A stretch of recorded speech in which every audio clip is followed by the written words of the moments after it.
Hey everyone, it's your favorite disabled Panther here. And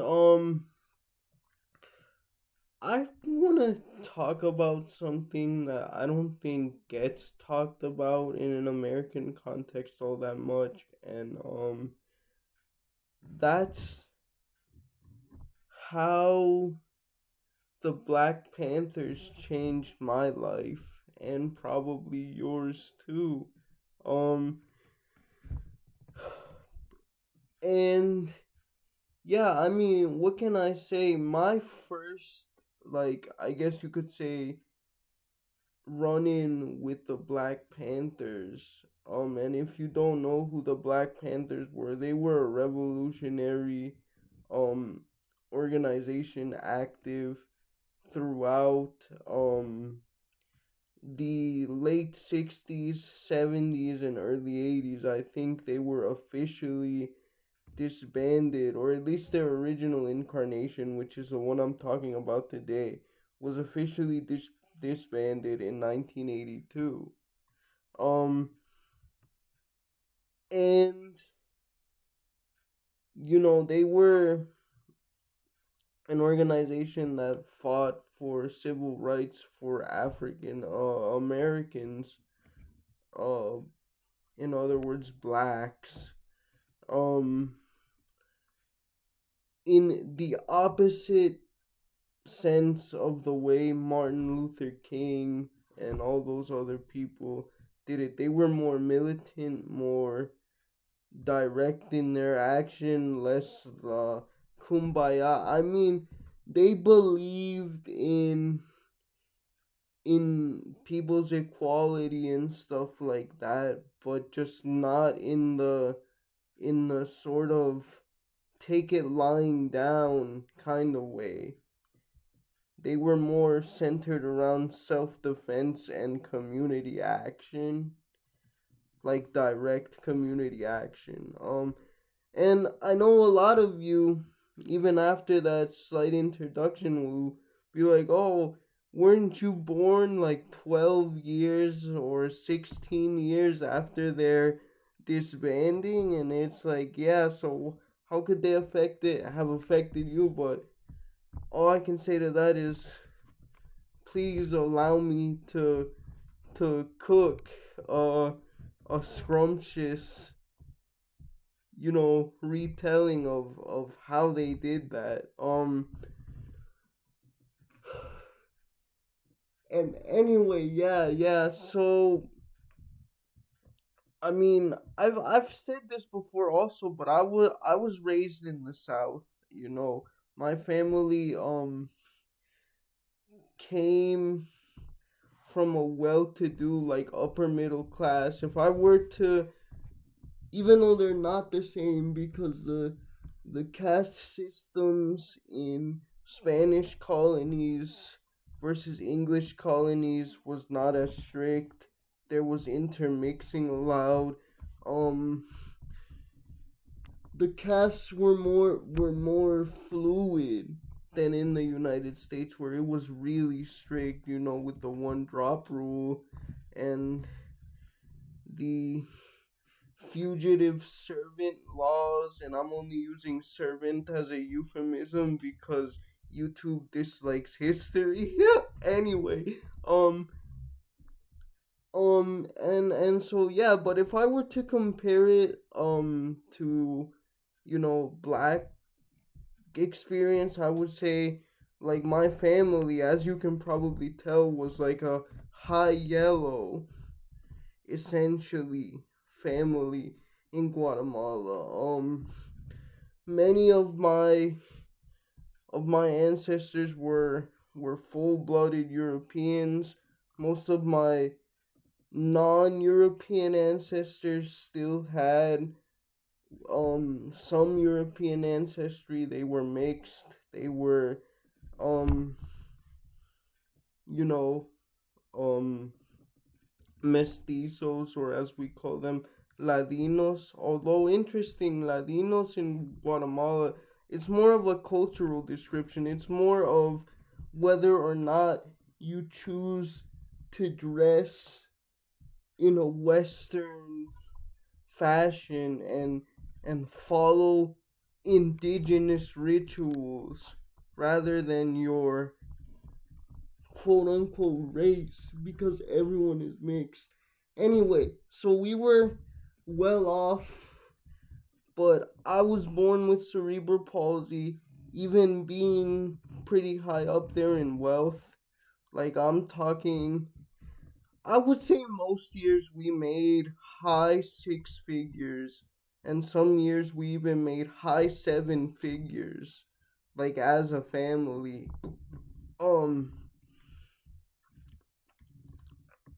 so to go from that basically to my parents having to be low level, like most Latino immigrants to this country, low level, menial laborers. We went from living in some of the best neighborhoods of Guatemala to living in literally some of the most dilapidated, most low income neighborhoods in the US in Florida. Um and all of a sudden we were a different race.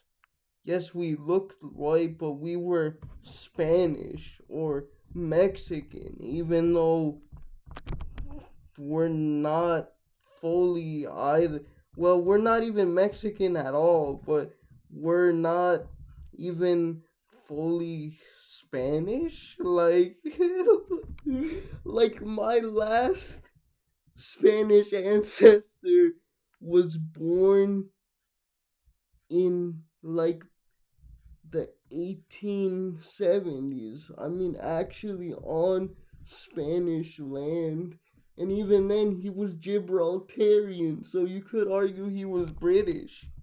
Um, and you know, yeah, some of my other ancestors were of Spanish descent, but they were born in Guatemala, so it's kind of weird getting called Spanish. Um, anyway, so our socioeconomic and racial status actually changed when we went to or came to the United States. And finally, I'm out after all that backstory. I'm gonna get to the point. We were poor, right? So one of the things, and this is where I first encountered it, or where I first understood the influence of the Panthers after I learned about them. I received free school breakfast and lunch as a child up until the moment that I graduated high school at 19 years old. I would receive that every year, me and my brothers. Um because we were low income, and you know who innovated those programs first in the black community, and I'll leave links in the description where Fred Hampton even says, bro, they're gonna do this in Appalachia, they're gonna do this for Chinese people, for white people, for American Indian people, everyone eventually. And he was right. He was right. um what can I say? But it started, those types of feeding programs were heavily influenced by Black Panther programs for the black community. And again, I remember getting my grits and eggs for breakfast as a kid in Florida, and you know also the goat breakfast pizza, the goat. But yeah, but also even more important to me, I mentioned that I'm disabled. I have cerebral palsy. Um, And another thing that the Black Panthers, and they were one of the only organizations to to do this. Um, and I learned about this through the documentary Crip Camp on Netflix. Go watch it. It's a great documentary about the disability rights movement. But um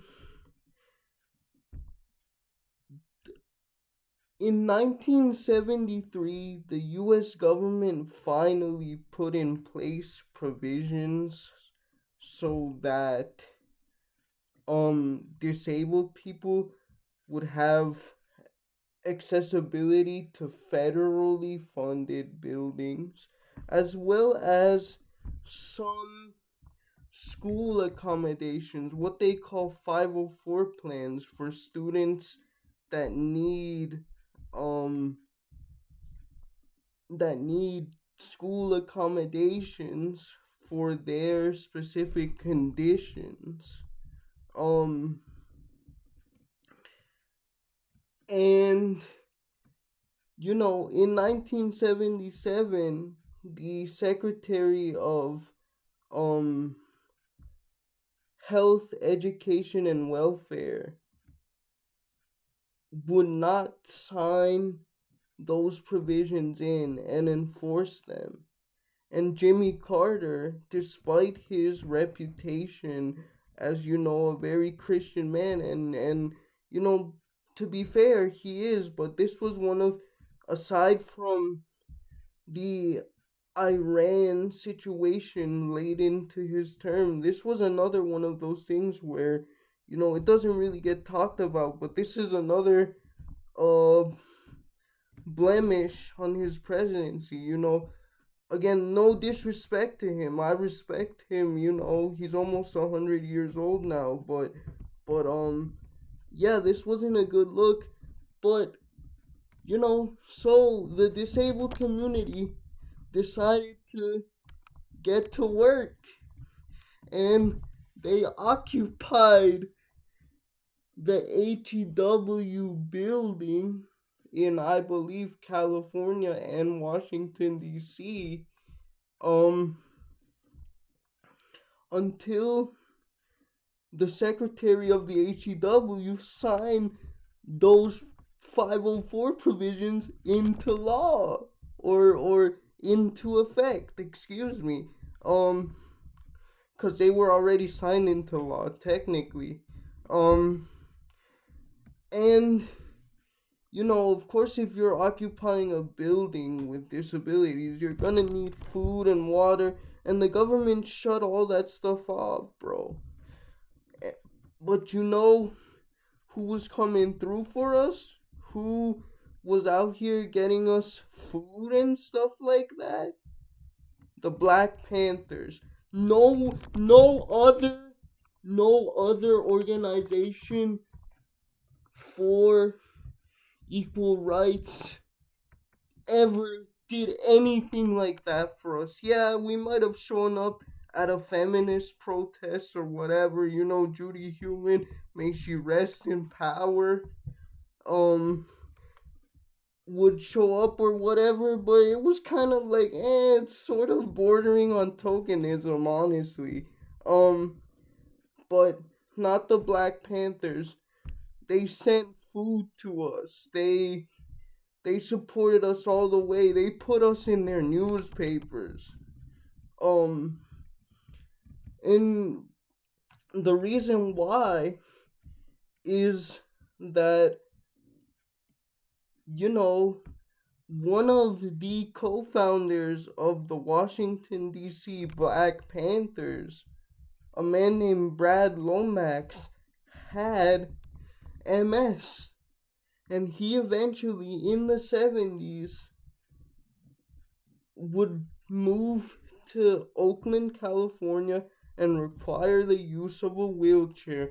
And he was fed up, so he started making links with the Black Panthers and the disability rights movement. Ed Roberts, Judy Heumann and stuff like that, a whole bunch of other people.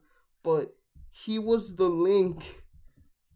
Brad Lomax of the Black Panthers was the link between the Black Panthers and the disability rights movement.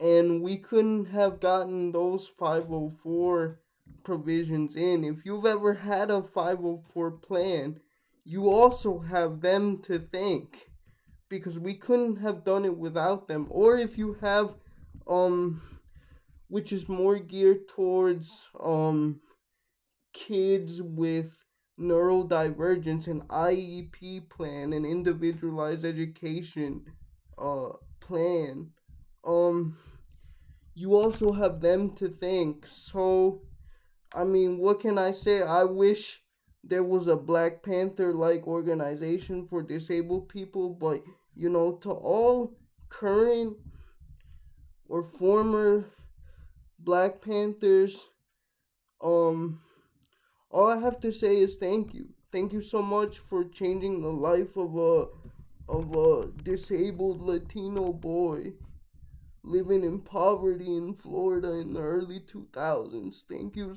so much for allowing me to get an education. Thank you for your help. And, may people like Elaine Brown, Fred Hampton, Huey P. Newton, Fanny Shakur, all those people, you know, YouTube is gonna get mad at me if I say it, but all I have to say is, and also for disabled people. Alright, see you guys. Bye.